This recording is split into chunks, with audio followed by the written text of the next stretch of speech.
Amados hermanos míos, no erréis. Toda buena dádiva y todo don perfecto desciende de lo alto, del Padre de las luces, en el cual no hay mudanza ni sombra de variación. Él, de su voluntad, nos hizo nacer por la palabra de verdad, para que seamos primicias de sus criaturas. Por esto, mis amados hermanos, todo hombre sea pronto para oír, tardo para hablar, tardo para airarse, porque la ira del hombre no obra la justicia de Dios. Por lo cual, desechando toda inmundicia y abundancia de malicia, recibid con mansedumbre la palabra implantada, la cual puede salvar vuestras almas.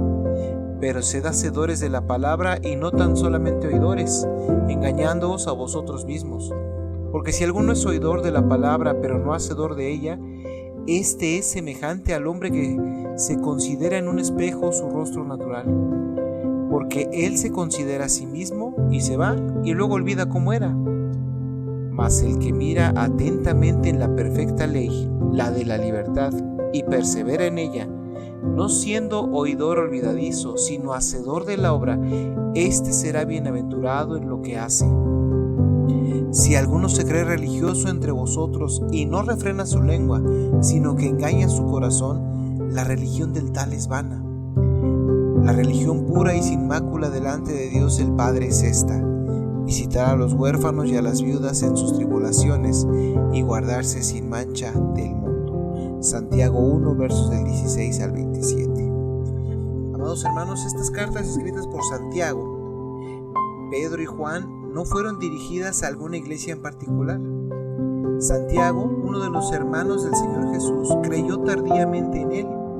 Fue líder de la iglesia en Jerusalén y de los cristianos de origen judío en todo el mundo. Escribió alrededor del 45 después de Cristo sobre la coherencia de la conducta cristiana. Cuando uno lee el primer capítulo de la carta de Santiago, recibe de inmediato el impacto de su triple advertencia contra el engaño, que los podemos releer en los versos 16, 22 y 26. El antídoto que él ofrece para el engaño es la palabra de Dios, o como lo dice ahí, la palabra de verdad, verso 18. Es decir, la revelación que Dios nos ha dado en Cristo y en el testimonio bíblico sobre Cristo. Cuando prestamos atención a la palabra de Dios, evitaremos la tragedia de ser engañados. Nuestra respuesta a ella se cumple en dos partes. En la primera etapa, mi querido hermano, es oír atentamente la palabra de Dios.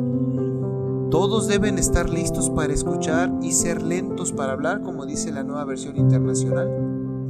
Nuestra tendencia natural es dar respuestas prematuras.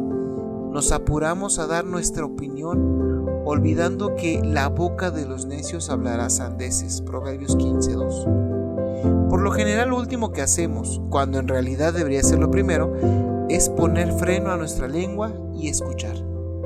Aquí encontramos un principio general que tiene aplicación amplia.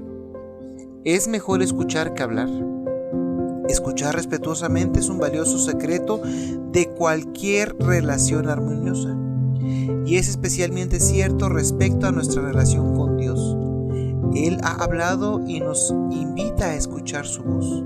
Sin embargo, a veces escuchamos de las Escrituras solo lo que queremos escuchar, los ecos reconfortantes de nuestros propios prejuicios culturales. Y de esa manera no escuchamos el estruendo de su palabra cuando nos desafía. Una segunda etapa, mi querido hermano, es actuar en obediencia a la palabra de Dios. El uso que Santiago hace de la metáfora del espejo es muy elocuente, ahí en los versos 22 y 23. Un espejo nos da un doble mensaje. Nos dice a la vez lo que somos y en consecuencia lo que deberíamos ser. El espejo nos dice: tienes una mancha en la mejilla derecha, será mejor que te la limpies. Cada vez que nos miramos en el espejo, debemos actuar según lo que vemos. De la misma manera, cuando nos miramos atentamente en el espejo de la palabra de Dios, nos dice lo que somos y lo que deberíamos ser. Amada iglesia, la palabra de Dios debe ser escuchada, recibida y obedecida. Sin esto no puede haber verdadero discipulado. Que el Señor te bendiga y te use con poder.